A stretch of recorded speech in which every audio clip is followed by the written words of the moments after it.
Hello there. Welcome to the Connect the Dots podcast. Connect the Dots. Y'all, maybe one day I'll actually record this officially again, and then I don't have to say it every time. But yeah, let's get back into it. Hi, let's start over. Hold on. 3, 2, 1.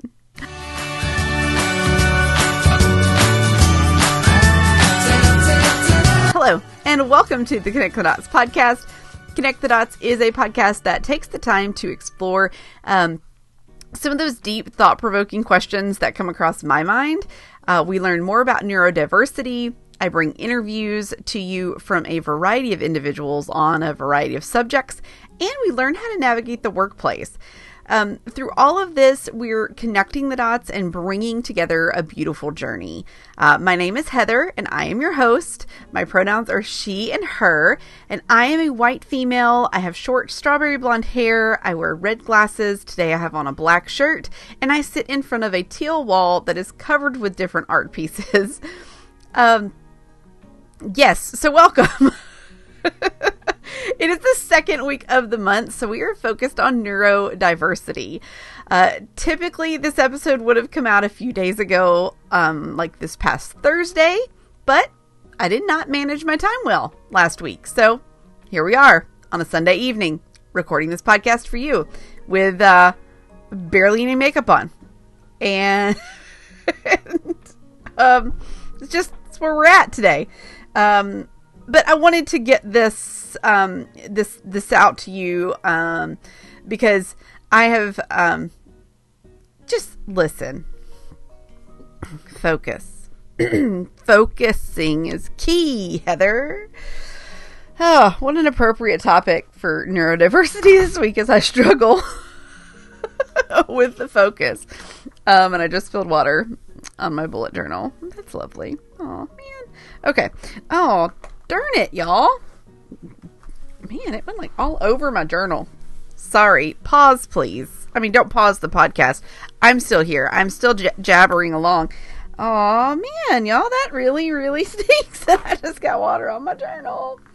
Oh well, it's fine. It's fine. It builds character. Builds character to those pages. Okay.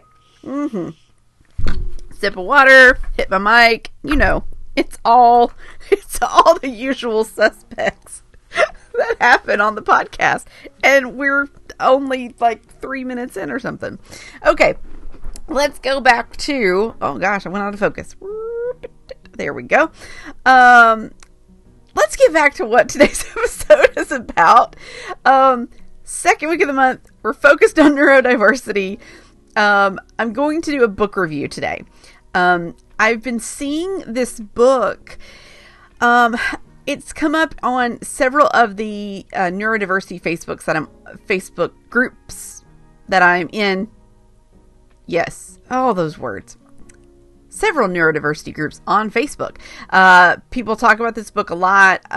But the book itself, this book is How to Keep House While Drowning: A Gentle Approach to Cleaning and Organizing. As you can see, I made some notes. Maybe I won't go over all these, but there's lots of good stuff in here that I at least felt like maybe I'll share. And the author of this book is Casey Davis. Let me read a little about this author section, because I find that these things are usually better than what I could come up with, so I'm not going to recreate the wheel here. Life hack. So, Casey Davis is a licensed professional therapist, author, and speaker. She is the creator of the mental health platform Struggle Care, where she shares a revolutionary approach to self and home care for those dealing with mental health, physical illness, and hard seasons of life. Casey began her mental health journey at 16 when she entered a treatment for drug addiction and mental health issues. After getting sober, she became a speaker and advocate for mental health and recovery. Professionally, Casey has worked most of her career in the field of addiction in roles such as therapist, consultant, and executive director. She lives in Houston with her husband and 2 daughters. So, that is a little bit about this author. One other really cool thing about this book is Casey actually originally self-published this book before it was picked up by a segment of Simon and Schuster. So it is, the imprint is Simon Element. I hope I used that term correctly. My friends in the printing industry can tell me if I just used the term, the imprint. I have no idea if that's right or not. We're just going to go with it. Oh, look. So Simon Element is an imprint of Simon and Schuster. Look at me go. Using that noggin of mine. Okay. So what is this book about? Right? It is not about swimming. Sorry if you thought it was about swimming. It's not. It's not. I'm going to read the back to you. It's kind of small print, but I'm going to read it to you. It says, this revolutionary approach to cleaning and organizing helps free you from feeling ashamed or overwhelmed by a messy home. If you're struggling to stay on top of your to-do list, you probably have a good reason: anxiety, fatigue, depression, ADHD, or lack of support. For therapist Casey Davis, the birth of her second child triggered a stress mess cycle. The more behind she felt, the less motivated she was to get started. Casey regained her sanity and functionality of her home after one life-changing realization: you don't work for your home works for you. I like that a lot. Building on this foundation of self-compassion, she simplified her to-do list, designing creative workarounds to accommodate her limited time and energy. In this book, Casey expands on the powerful advice that's drawn millions of fans to her TikTok account at Domestic Blisters. We all know Heather doesn't have TikTok. I have not seen that account. No clue what's there. But go check it out if you have TikTok. At Domestic Blisters. It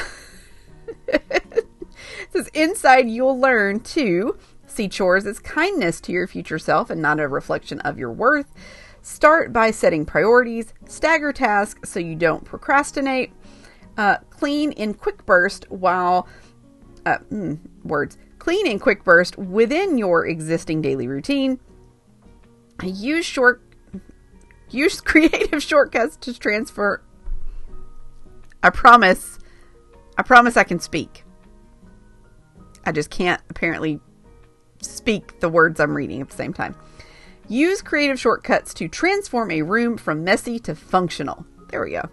With Casey's help, your home will feel like a sanctuary again. It will become a place to rest, even when things aren't finished. You'll move with ease, and peace and calm will edge out guilt, self-criticism, and endless checklist. They have no place here. There we go. That is what this book is about. Let's dive in. I'm going to give you some of my biggest takeaways. Like I said, there's a lot of little post-it notes in here. Eek. I don't know that I'll touch on all of them, but I will absolutely touch on probably a majority of them. One of the things I think is really cool about this book is because Casey herself is neurodivergent. She actually has this opening to this book. I just realized this is in the part before page numbers. There's a page that says how to read this book. I love it. And it says, like, this book has been designed for maximum accessibility for readers who are neurodivergent. Yes! They are, this has to do with the font. They're left angled, making text easier to read. Paragraphs and chapters are short. Yes, that is great. Main points are bolded. This was awesome, by the way, because when I went back, when I started reading this book, I did not highlight things that I wanted to like go back to. I started that at 2 chapters to the end. So when I went back to review it and mark the things that I wanted to bring up in this conversation, it was very easy because things are bolded in this book. And then there are pieces that are where she'll be a literal interpretation, right? She just, instead of offering a metaphor, I like metaphors, but I also like literal interpretations too. So I think that was nice. She says, if you don't have the capacity to read the whole book right now, you can follow her shortcut journey through the book. It's an abridged way of reading the book and should only take you about 30 minutes to an hour, depending on your reading speed. So I thought that was pretty cool too, that she, at the end of a couple of the chapters, it'll say like shortcut, and then it'll tell you what page to go to.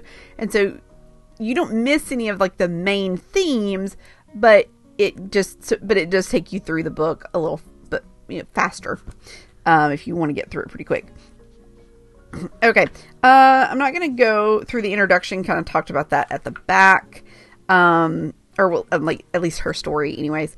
In the introduction though, on page 4, she talks about like what are care tasks. So throughout this book, you'll hear her talk about care tasks, and it's important to kind of know what that is. So what are we dealing with here?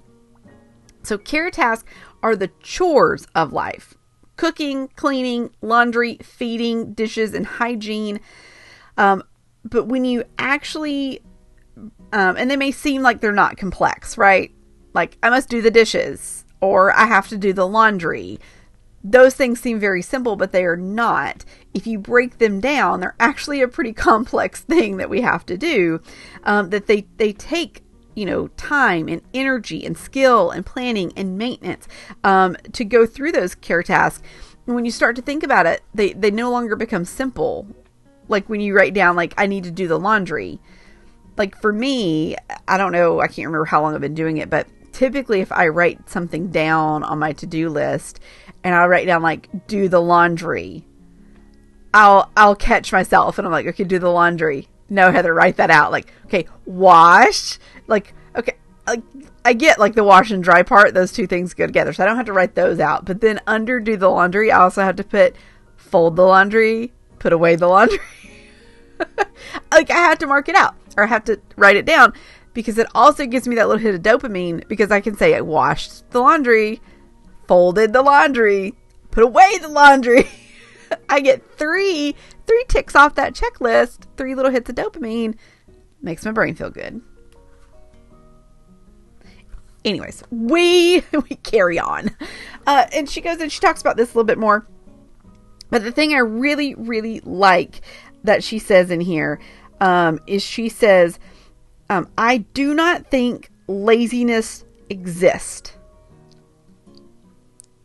Because how many times, I think everybody probably does this at some point. They say, oh my gosh, I'm so lazy. I didn't do anything this weekend. All I did was, they talk about how lazy they are. And I am super, super duper guilty of this in calling myself lazy when I don't get things done or something like that. Like recording this podcast, right? When I worked till like, I worked a lot of hours last week. I had a lot to get done. And a lot of it is I just put extra expectations upon myself to get some things done. And so it was my fault. But like on Wednesday night, when I needed to, was it Wednesday? Yeah, it was Wednesday night. Wednesday night when I needed to record this podcast, when I was like, okay, Heather, you need to sit down and do it.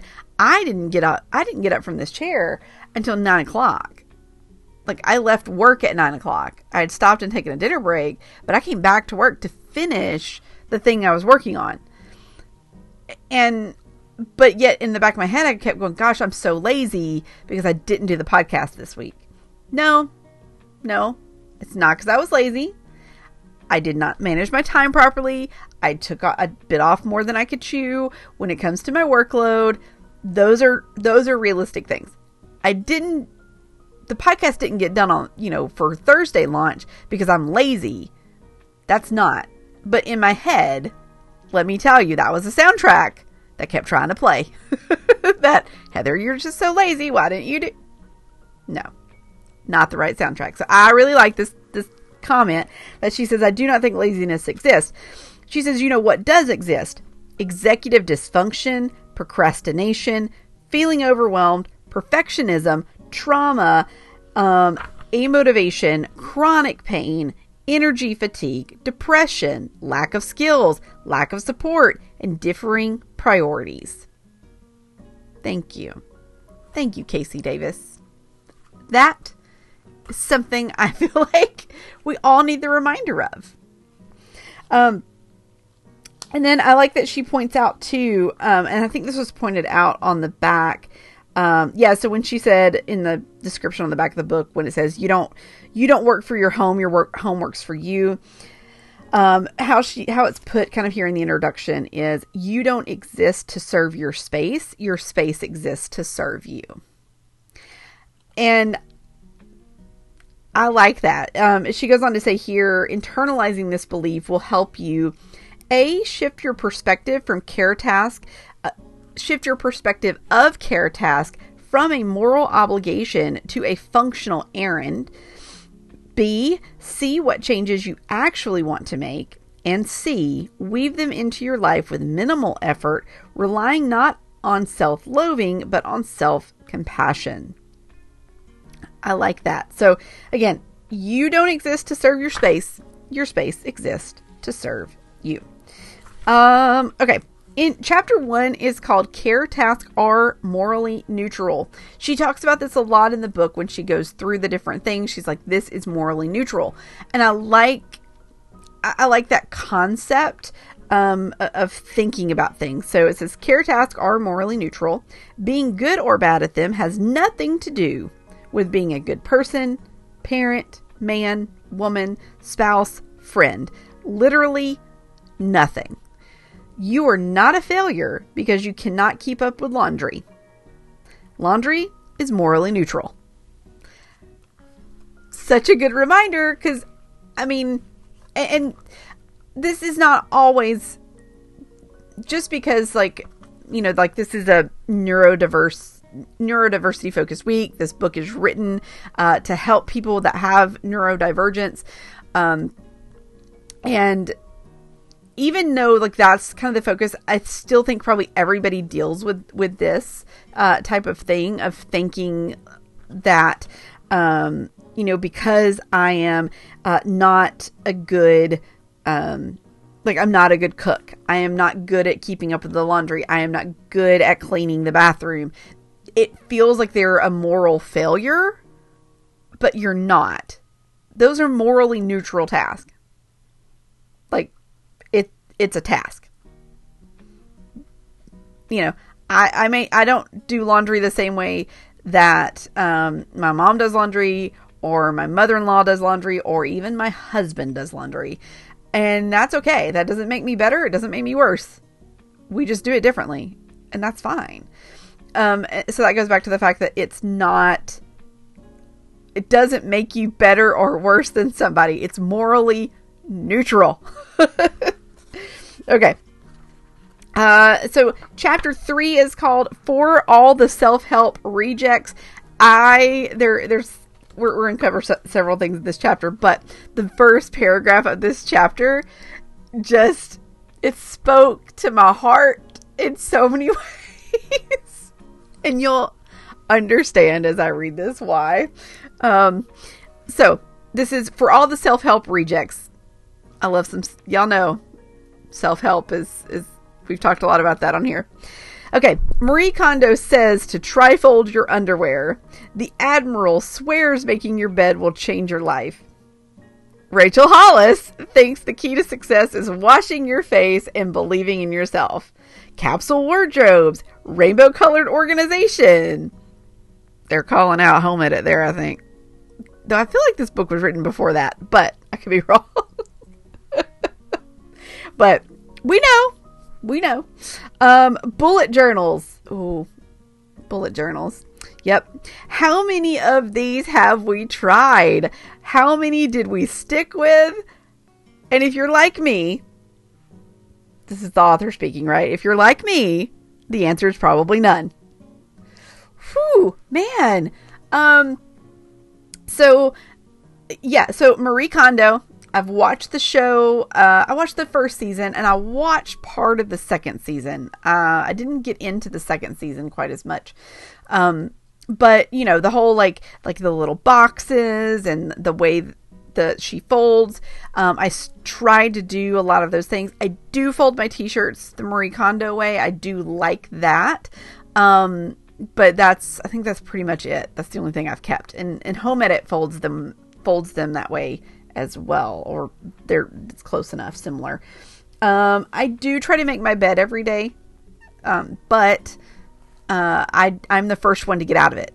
So sometimes the bed doesn't get made till like midday, if it gets made at all, because Jay doesn't make the bed. So, and of course, Rachel Hollis, we've talked about her here. We know I was down that toxic positivity train. Let's see, Capsule Wardrobes. I've never tried to have one, but like I've watched a lot of stuff about like wardrobes and how like get your wardrobe like to be easier and better, that kind of thing. Rainbow colored organization. My books are done in rainbow, in the rainbow pattern. It's just aesthetically pleasing for me. It doesn't, I still struggle to find books that I have. If I can remember what it looks like, it's helpful, but I can't always. So sometimes it's still a struggle. And then bullet journals. I love a bullet journal. But keeping up with a bullet journal, sticking with a bullet journal, yeah. If you look through my bullet journals, you'll see like Heather will go like super strong for maybe a month, where it's very organized. I've got all the things, every day has a list, every day has a sticker, something like that. And then like the next month, because I didn't plan accordingly to add all the dates in and put the stickers on the book. And then I go like for 3 weeks without putting anything in it. Like that's how I bullet journal. That's it. That's how I do it. I do it when it works for me. That's what I've learned about myself. But she says in here, right? Why is it that we rarely stick to things like this? And she kind of gives a couple reasons. So she says, one, any task or habit requiring extreme force will deplete your ability to exert that type of energy over time. The truth is that human beings can only exert high effort for short periods. Again, that kind of speaks to just the energy that it takes. Like, I have to be in the right mindset to like pre-plan my bullet journal, and if I am not, it doesn't get done. So, yeah, I got to be in the right mindset. So, because you can only exert that amount of effort for short periods of time. The second one in here says many self-help gurus over attribute their success to their own hard work without any regard to the physical, mental, or economic privileges they hold. Now, this particular thing, I actually just posted about on LinkedIn and on my personal Facebook. I haven't put it on Instagram yet. I need to, but I'm going to read this to you. So I posted this the other day because this is something that somebody posted it on LinkedIn. They posted, everybody has the same 24 hours in a day. Like that was the post, and that's what prompted me to kind of like write this post out. So here are my thoughts in also kind of backing up what Casey has just said in here about not having regard for other people's situations. All right. I have often seen and heard people say everyone has the same 24 hours in a day. I'm sure I've probably said it too. I will take that blame. And while it's a true statement, having the same amount of hours in a day isn't the point. Not everyone has the same amount of support, physical health, mental health, money, access, transportation, etc. to get them through the 24 hours. The message shouldn't be that because we all have the same 24 hours, we should all be accomplishing CEO/celebrity level work. Because that's what it is. It's like, well, don't you see what this person's accomplishing in their 24 hours? Well, good for them. What all support do they have? What is their situation? You're not giving that information. So for me, right, the message instead should be, you have 24 hours today. How can you love yourself? How can you help someone? How can you remember someone? And how can you learn something today in these next 24 hours, right? How can you love yourself, help someone, remember someone, and learn something? Those actions may be small. They may be small sometimes. But the ripple effect of even that small action can reach further than you realize. It's so true. It is so true. When you think about just the little things that you can do can create such a ripple effect. Sorry, we're going to go back to this support thing. Sorry. Adjusting in my chair, shaking my camera over here. But yeah, so like people try to attribute their success to like themselves, but they never call out the fact that they have, I have a nanny, and I have a house cleaner, and I have an assistant, and I have my wife does this, or my husband does this, or whatever. They don't call that out. They're just like, hey, I built this business, bootstrapped it up for, the past 10 years. Just me. You got it. Just me. And never account for the fact that they've had a spouse that made a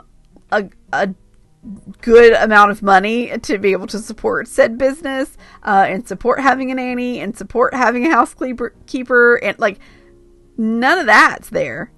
But if you have somebody doing those things, that means you don't have to do them. That means you have more time to focus on the other things. Okay, sorry. I'll get off that soapbox. Number 3, she says, as far as, is that it again kind of backs that up, is that different people struggle differently, and privilege isn't the only difference.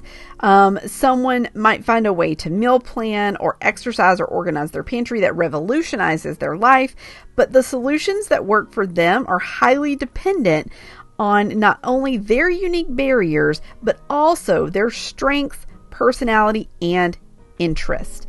I think that's a very good call out. And I love that people like share the way that they do things, and they offer that up. That's what I do on this podcast, right? These are the things that have worked for me. These are the things that I'm trying.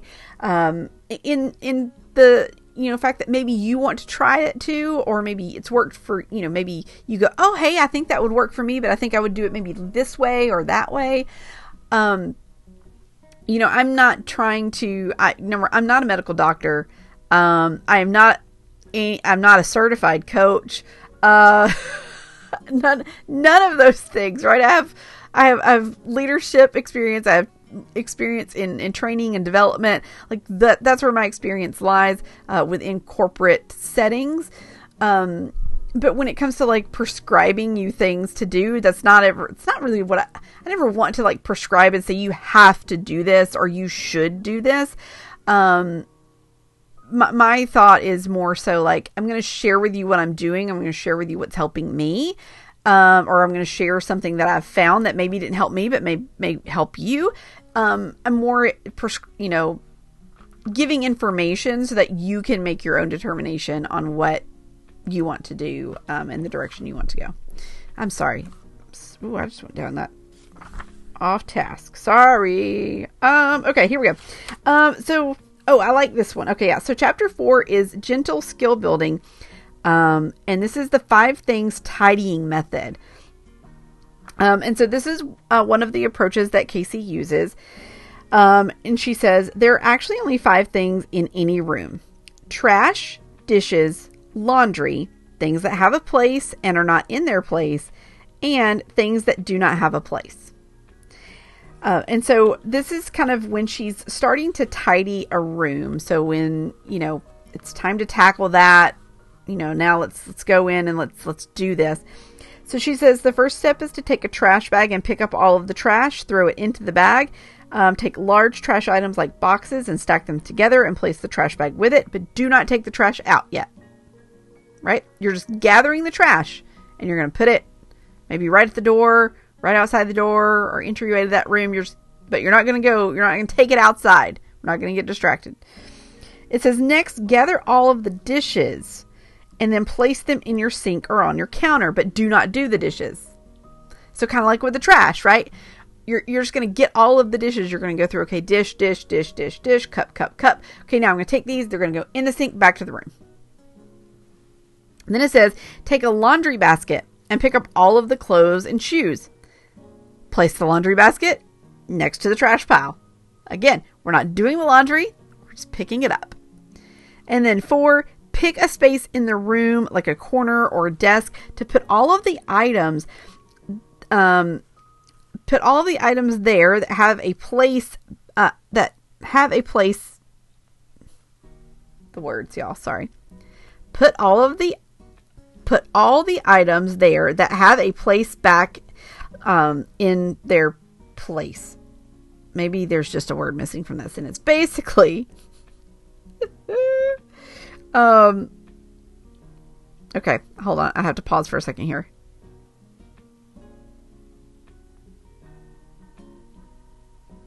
Oh, okay. Okay, I think I got it.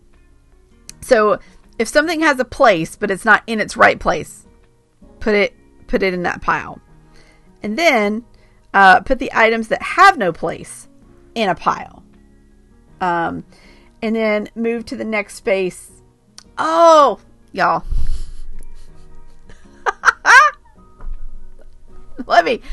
I'm probably not going to edit this podcast, so I'm sorry if that just didn't make any sense. Heather just now got it. The switch just flipped for me.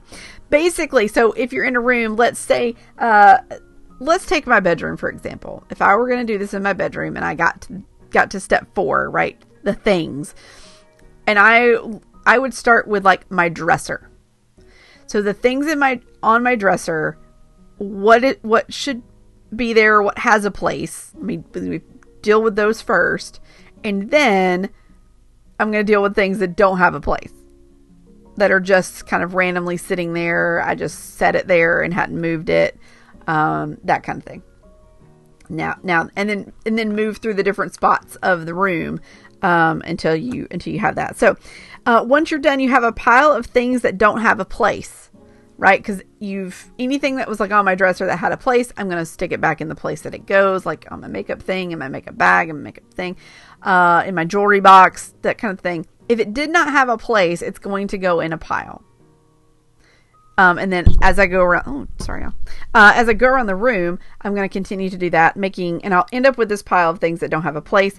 And now it is easier to tackle this category. So you may choose to get rid of some items that have no place, so they're just contributing to the clutter, or you can find them a permanent place. Maybe it wasn't meant to be in your bedroom, at all. And you're like, okay, this ended up here. I don't know how. Let me take this back out somewhere and work on it from there. And then finally, take your trash out to the bin, throw the laundry in the washroom or the laundry room, or the wash or the laundry room, and now your space is livable. And she says, I always save the dishes for another day. So she didn't immediately say, okay, now that we've done that, now do all the things, trash out, do the laundry, do the dishes, no. We take it 5 things, right? These are the things that we do. Here's the order that we do them in. And I like the way that she thinks about that, because it separates it into, you can focus on one thing at a time. I know when I go through and I'm like cleaning my office, or if I'm cleaning out the closet or something like that, I will go through and like, I pull everything out, and then I get really overwhelmed, and I'm like, oh, or I'll get, sucked into a photo album or a book or a hobby that I've randomly found that I had, and start working on something like that, versus actually working on the project at hand. So having this mentality and this focus is a really good idea. If you have a large project or kind of like a whole room to tackle. Then she puts this at the end of this little chapter, is what to do with donations. And I like this, right? Because she says, listen to me. Picture my hands cupping your face and my eyes looking directly into yours. Take a deep breath. Heed these words. It's okay, friend. Throw it away. It says the clothes you've been meaning to donate that have been sitting there for 6 months, throw them away. The item you've been planning to sell that's making your room unfunctional for months, throw them away. She says, I'm not anti-donation. I'm just pro-realism and pro-accessibility. Today is about getting back to functioning. And if you have not done it yet, it's not going to get done. Throw it away. It's okay. Really. So thinking about donations, so I had a couple donations. I had a couple pairs of pants like sitting behind one of my hampers that I couldn't wear anymore. And I had some jackets out of this closet here in my office that were just kind of sitting on a chair and that were going to be for either donation or throwaway.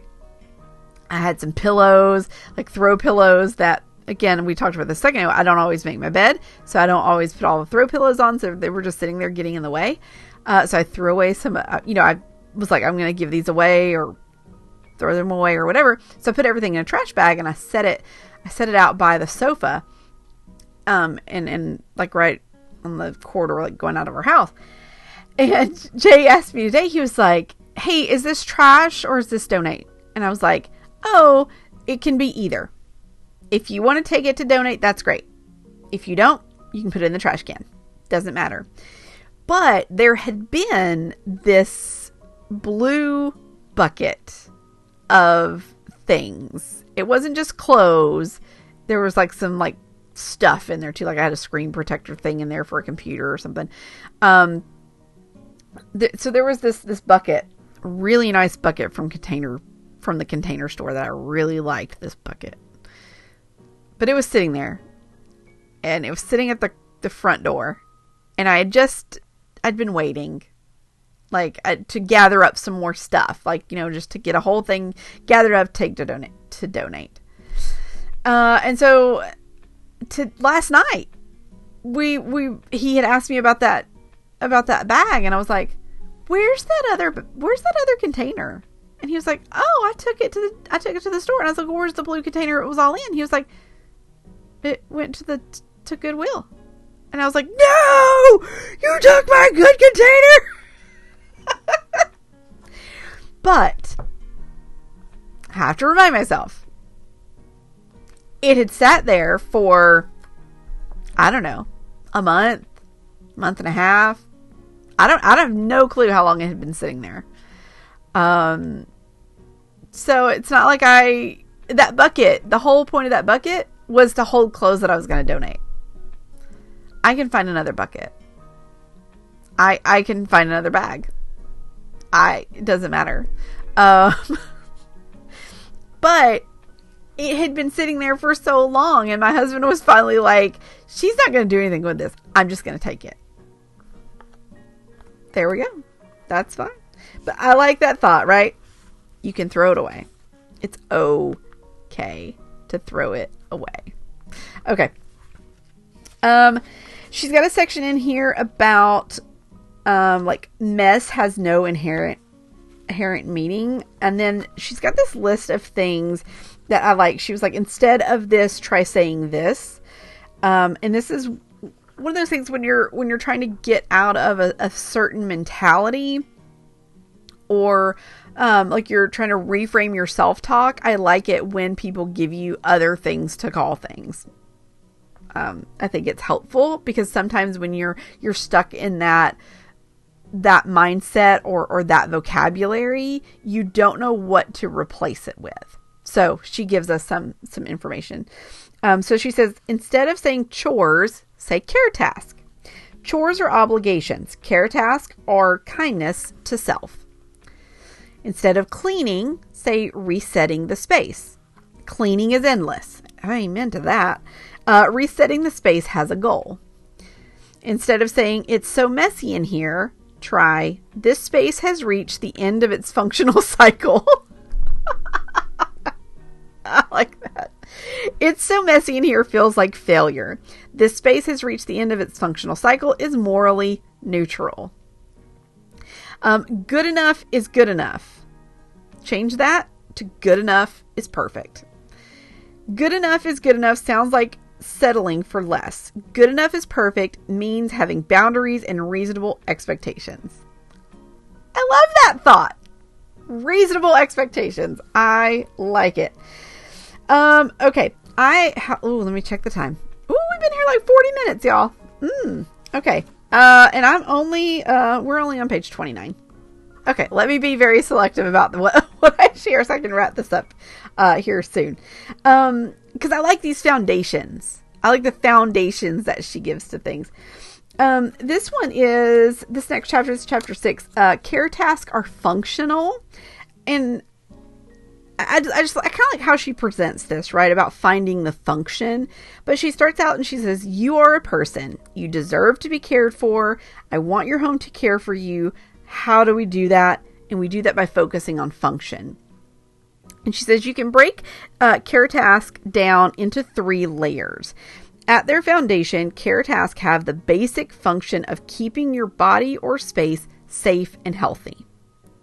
Right? And she equates this to a cupcake, right? She's like, that's the bottom of the cupcake is, the basic function of keeping your body or space safe and healthy.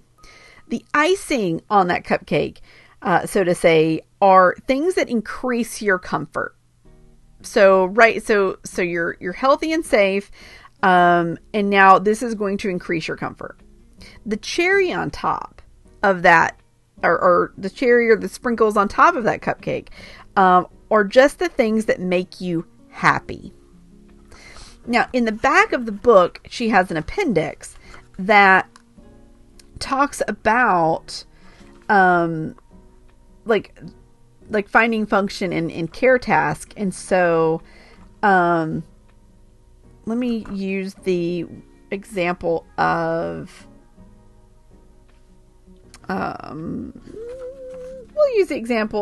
we'll go with laundry. So health and safety, right? That first layer, like the foundation that needs to get done, right? I need clean clothes to wear.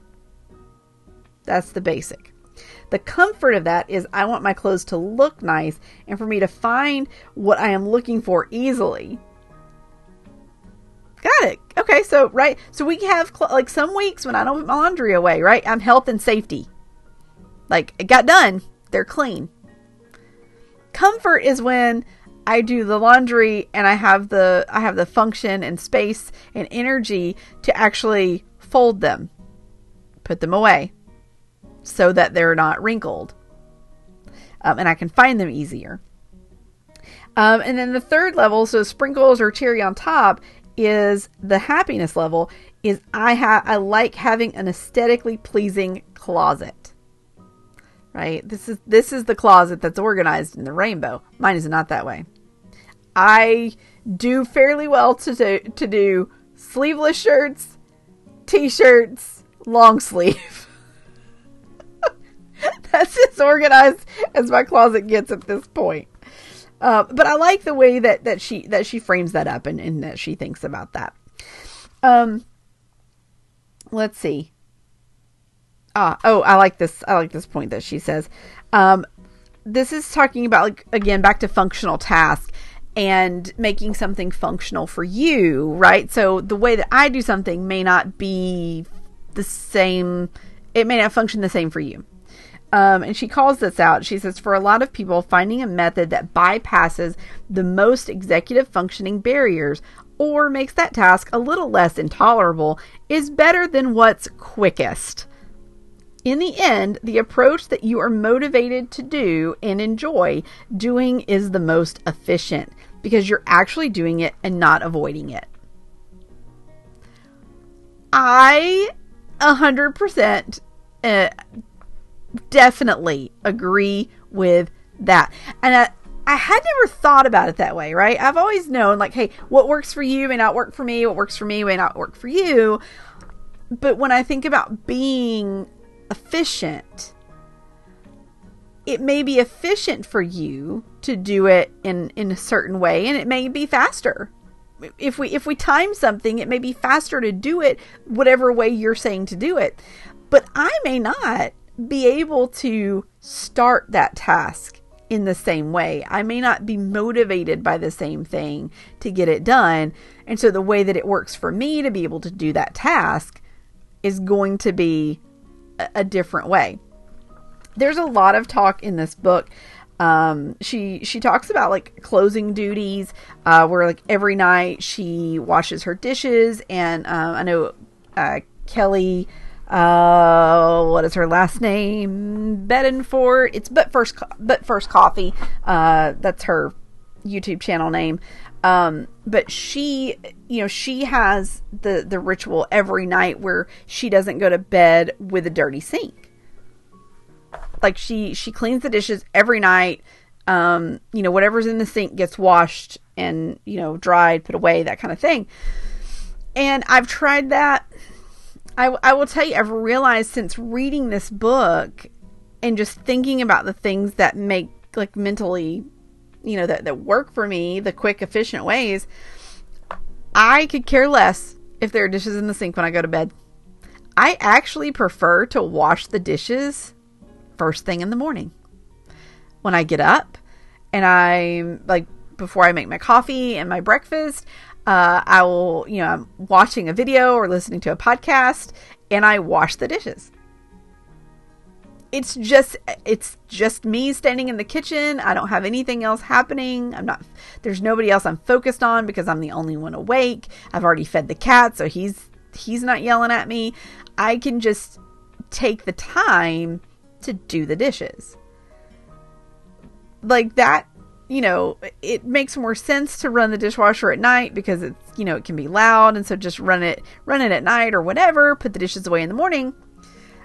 Number one, I hate emptying the dishwasher. Hate it. Least favorite thing to do. I don't mind loading the dishwasher. I don't like unloading the dishwasher. Jay typically does that for me. But for me, right? So again, people are all about like, hey, I'm going to clean the sink out. I'm going to wash these dishes tonight before I go to bed, so it's all clean in the morning. That does not work for me. I like to clean those dishes in the morning. So there we go. I think that's, everybody has what works for them.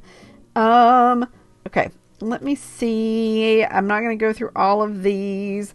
She does point out here in chapter 13, about women and care task. And she says, although men may struggle with completing care task, they are less likely to receive the message from society that they are not worthy of love or not valid as a human if they are not good at these tasks. This distress becomes heavy and can permeate the mental health of women, but it does not have to be this way. Regardless of your gender, reflect on what messages you receive about women and care tasks. How have these messages affected your view of women and your relationship with them? How has it impacted your feelings about your own gender? And I agree. I see this stuff all the time, not just with caring for your home, like cleaning the house or cooking or, but like raising children. There's a lot of like reels and posts out there that are like, questions my husband never gets asked, right? Which is, is your wife babysitting the baby? Or, I can't remember what, there's so many of them, but just, it's where you take like the questions that you get asked, like as a woman, if you're a mom, right? Somebody, and you have like, maybe you're out by yourself, right? You don't have the kids. Somebody asks you, is your husband babysitting? Well, they're his kids. Like, he doesn't have to babysit. He's taking care of his children. Like, I don't have, like, as a mother, you don't have to be the only person taking care of your children. Like, that's, but that's the thing. People immediately, like, it's changed. Like, the way that people say things change based on your gender.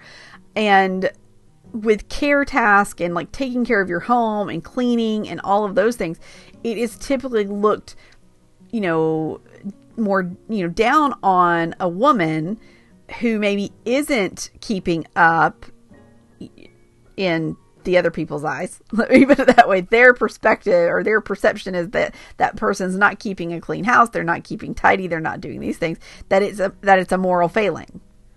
Whereas if a man were doing the same thing, it wouldn't be looked at that way. It's like, oh, well, he's just, he's not given the same judgment.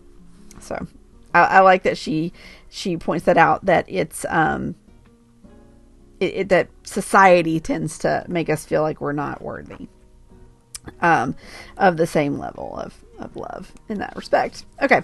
Let's see. Okay. I want to make this call out for myself as a reminder. There is a chapter 18 is, when you don't have kids. And this is what I'm saying when these chapters are short, right? It's a 1-page chapter. And this book isn't a tall book, so it's 2 paragraphs. This is my kind of book, by the way. I think if I write a book, it'll be like this. She says, my point is that having kids doesn't make care tasks easier or harder. It just makes them different. She said, I was messy far before I ever had kids. I struggled to get the dishes done as a single and childless person for my whole life. You do not need to have children for your struggles with care tasks to be valid. You are welcome here. Thank you. Thank you so much. I greatly appreciate that. Thank you. Because I don't have children.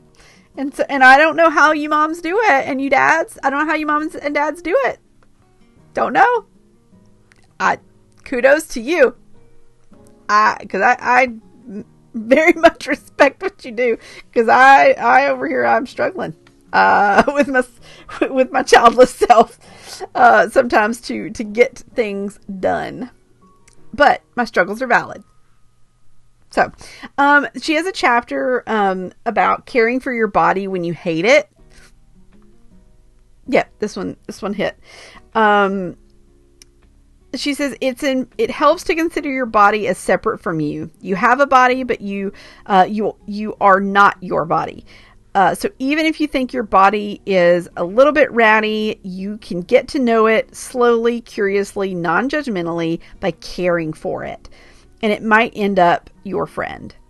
Literal interpretation. This is what remember I told you she puts these in here. She says, you do not have to wait to care about your body to care for your body. In fact, caring for your body can often cause you to start liking it more. I need to remember these things. Let's see. There's so many things I'm skipping, which makes me sad because they're so good. Let's see. How do I want to close this out? Okay. I think let's do this. Yeah, let's do this one. Okay, so this is from the chapter Maintaining a Space. So gentle skill building, maintaining a space. This is chapter 23. And she talks a little bit about like cleaning schedules and stuff. But then she says it doesn't happen all at once. That's this section. She says you don't have to do better to start feeling better. You can start a journey of creating functional systems for you while being kind to yourself. You deserve kindness regardless of how many working systems you've found. Even if that kindness is only coming from yourself, you can live a joyful life and be just good enough at care tasks, even if things aren't totally functional yet. It's a process and one that I am still into. The key is to embrace that idea that there's no finish line of worthiness. You are worthy now. Words after my own heart. Words after my own heart. Okay. I said that was going to be the last thing.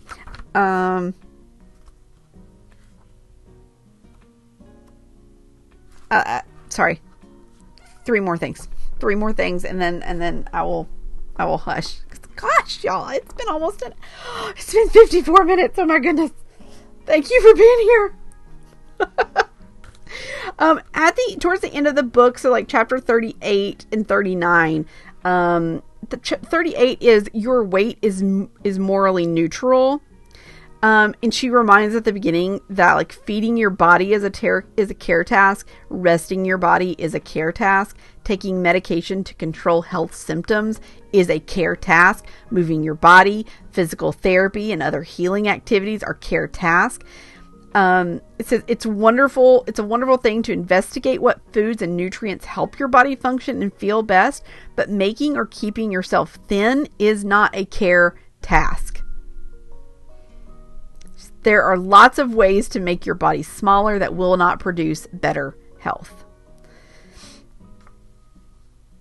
I really like that reminder. And then the next chapter 39 is food is morally neutral. And she says healthy is a holistic state of being that requires more than just knowing the amount or type of nutrients in the food you're eating. Being kind to yourself while eating ice cream is healthier than hating yourself while eating a salad. I'm going to repeat that for the folks in the back.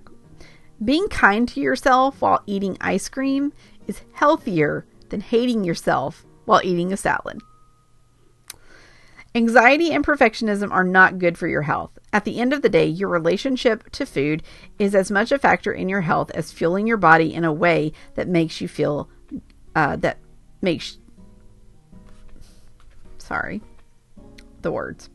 the end of the day, your relationship to food is as much of a factor in your health as fueling your body in a way that makes you feel good is. Okay, last thing. And this is the last sentence of the book before you hit like acknowledgments in the appendix. And she says, care task exists for one reason only: to make your body and space functional enough for you to easily experience the joy this world has to offer. Definitely a book that offers a lot of good, like, practical advice. I didn't even touch on like the practical stuff. Like, she goes into like different ways to do, to set up, like, doing the dishes. There's an example in here of, I think it's her or somebody that she brings in, but it's, they have a dish rack for their dirty dishes. So they put the dirty dishes on the dish rack by the sink. And so when they're ready to do the dishes and load the dishwasher, nothing's in, like, the sink is always free and clear. I was like, that's super smart. I don't have the counter space for that. So when we redid our countertops back at the end of last year, and I got a bigger sink. So, like, half the sink can be dirty stuff, right? And the other half, I can still have plenty of room to, like, use it. But I get that that's not the case for everybody. So I was like, that's a good idea. Like, if you have the counter space to do that, shoot. And it works for you, go for it. Definitely recommend the book. If you'd like to know more about the book, if you have questions, shoot me a message. Happy to talk about it again. If you want me to dive into some of the more specifics, happy to do that as well. But go check it out. I'll put a link to it down in the description, and to her website. I have not checked out her website, so I can't tell you what I know it's strugglecare.com, I believe. I haven't looked at it. Not sure exactly what's out there, but head on over and look at it. Before I head out to watch some Criminal Minds before I go to bed, while I officially edit this podcast together, I would like to ask that if you would please share this podcast on your social media. I would really appreciate it. And if you have time to drop a review on your podcast app, or perhaps like and comment if you're watching on YouTube, I would really appreciate it. That would be above and beyond my expectations. So I appreciate the engagement regardless of the platform. Whether you comment on a picture on Instagram, you DM me on Instagram, you like something on Facebook, you like the video, you give me a rating, whatever. I appreciate all of the engagement. I really do. Thank you for being here and being part of this journey with me. Coming up on Thursday, I have an interview with Krista Hutchins coming out. She is somebody that I met back at Ballistum back in November of 2019, before this podcast was even officially live. And so I met her, and so we finally got together for an interview, and so I'll be sharing that one on Thursday. But until then, I want you to remember that you are loved, you are worthy, and there are great things ahead for you in this life if you trust and believe in the Lord. We'll see you on Thursday. Bye!